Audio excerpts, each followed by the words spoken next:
The Lord be with you. Reading from the Holy Gospel according to John. Jesus went across the Sea of Galilee. A large crowd followed him because they saw the signs he was performing on the sick. Jesus went up on the mountain, and there he sat down with his disciples. The Jewish feast of Passover was near. Jesus raised his eyes and saw a large crowd was coming to him. He said to Philip, "Where can we buy enough food for them to eat?" He said this to test them, because he himself knew what he was going to do. Philip answered him, 200 days' wages worth of food would not be enough for each of them to have a little. One of his disciples, Andrew, the brother of Simon Peter, said to him, "There is a boy here who has 5 barley loaves and 2 fish, but what good are these for so many?" Jesus said, "Have the people recline."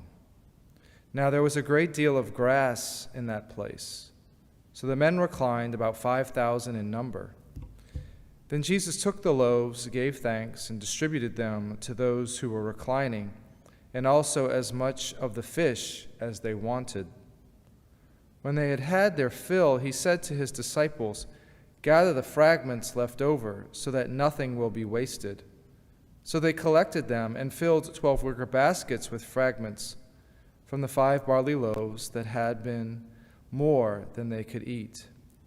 When the people saw the sign he had done, they said, "This is truly the prophet, the one who is to come into the world." Since Jesus knew that they were going to come and carry him off to make him king, he withdrew again to the mountain alone. The Gospel of the Lord.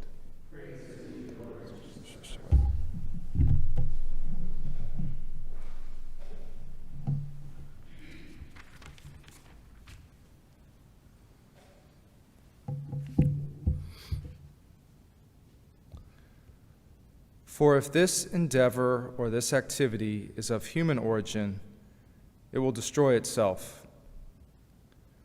But if it comes from God, you will not be able to destroy them. You may even find yourselves fighting against God. In our first reading, these are the words of Gamaliel to his fellow Pharisees. And before that, he gives these examples of these other causes, these other charismatic leaders who started a movement, but then how their movement dispersed or fell apart after their death. So he's warning his fellow Pharisees, well, if these new guys that followed this Jesus, if it's of human origin, it's going to die out. But if it's not, we may find ourselves working against God. And we can look at this and say, well, we're still here. So obviously, this wasn't just of human origin. This was of God. And so this can be a proof, if we need a proof, of why we should follow our faith. Of obviously, way back when, we had this proclamation that if this is of God, it will continue. And so we see this idea that if God wants something, then we cannot stop it.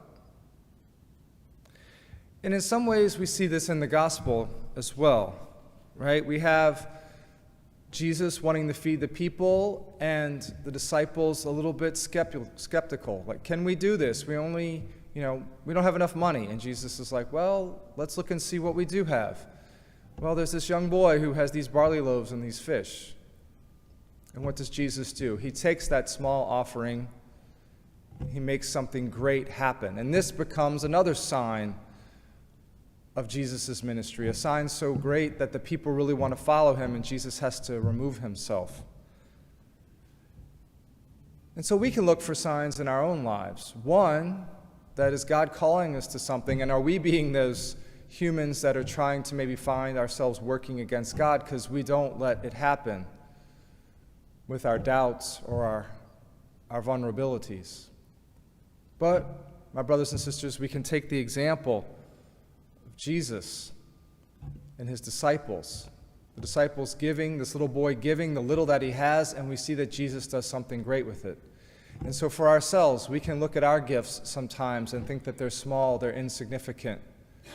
But if we put those in the service of Jesus, we put those in the service of God, something great can happen. And we see that the disciples, after the resurrection, after this trial, what do? They go and they continue to teach the people and in their homes as well as out in public. They take the little gifts that they've had, powered by the grace of the resurrection, and they do this great thing that leads to us being here today. So we may be a small group here today at this Mass, but we can take the gifts that we have, put them in the service of Christ, and we can do great things, not only here on our campus, but also in our community and in our world. And so, my brothers and sisters, let us do this. Let us put our gifts at the service of the Lord so that He can multiply them. And in this way, we can bring more people into our community.